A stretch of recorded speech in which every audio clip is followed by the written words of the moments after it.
सामने आ रहे हैं। सैनी समाज के बाद बबलू चौधरी है, प्रत्याशी रहे थे पिछले विधानसभा, उन्होंने बगावत कर रखी है, चुनाव लड़ने का ऐलान कर रखा है। पिछले 10 सालों से ये हो रहा है भाजपा के साथ। इस बार क्या रणनीति रहेगी इसका? देखिए, पिछले 20 सालों से झुंझुनू में भारतीय जनता पार्टी का प्रत्याशी नहीं जीत पाई, ये सच बात है।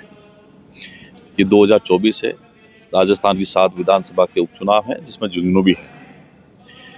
जब कोई व्यक्ति मेहनत करता है, परिश्रम करता है, एक नहीं अनेक लोग ऐसे होते हैं, कार्यकर्ता होते हैं, लेकिन आखिर में एक व्यक्ति का चयन होता है।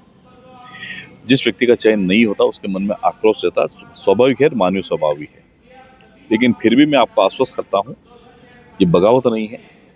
ये कार्यकर्ताओं के जो भाव हैं वो पार्टी के प्रति हैं। इस बार इतना स्पष्ट है कि कोई भी व्यक्ति, कोई भी कार्यकर्ता भारतीय जनता पार्टी का जो होगा वो निर्दलीय नहीं होगा, बागी नहीं होगा, बगावत नहीं करेगा।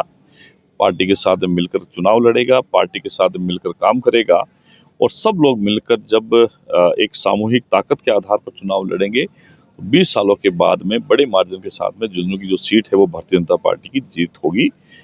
और आप देखेंगे कि अभी 22 तारीख हो गई है, भारतीय जनता पार्टी ने प्रत्याशी पहले से घोषित कर दिया, लेकिन कांग्रेस का प्रत्याशी का कोई अता पता नहीं है। अंतर विरोध के कारण कांग्रेस की हिम्मत नहीं हो पा रही किसको हम प्रत्याशी घोषित करें। हमारे पास में कार्यकर्ताओं की बड़ी फौज है, चुनाव के जो टिकट मांगना उनकी अथा फौज है, क्योंकि उनको पता है कि इस बार भारतीय जनता पार्टी जीतेगी। इसलिए बबलू चौधरी है वो कल का फॉर्म भरने की डिक्लेयर कर चुके हैं।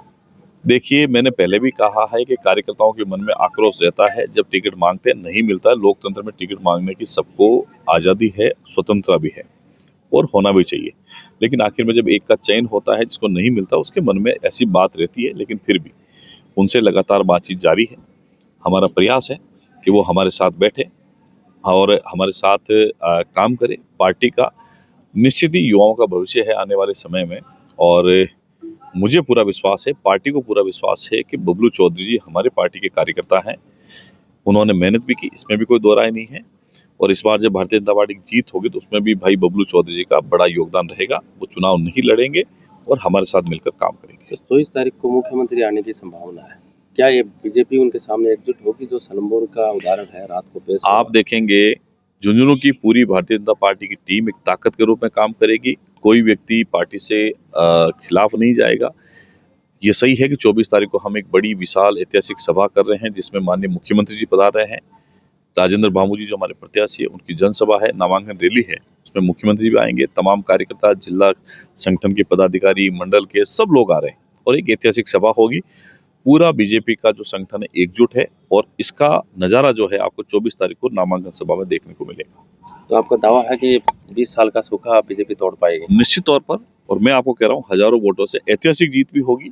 और ये कार्यकर्ताओं का परिश्रम है, कार्यकर्ताओं का विश्वास है। अरे जनता चुनाव लड़ रही इस बार। हाँ, जनता ने तय कर लिया कि हम भजनलाल शर्मा जी की सरकार के साथ में रहेंगे, और हमें आने वाले समय में ऐतिहासिक काम झुंझुनू में करने हैं जो पहले कभी नहीं हुए।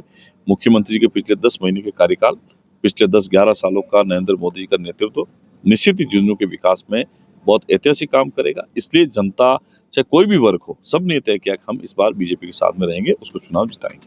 Thank you.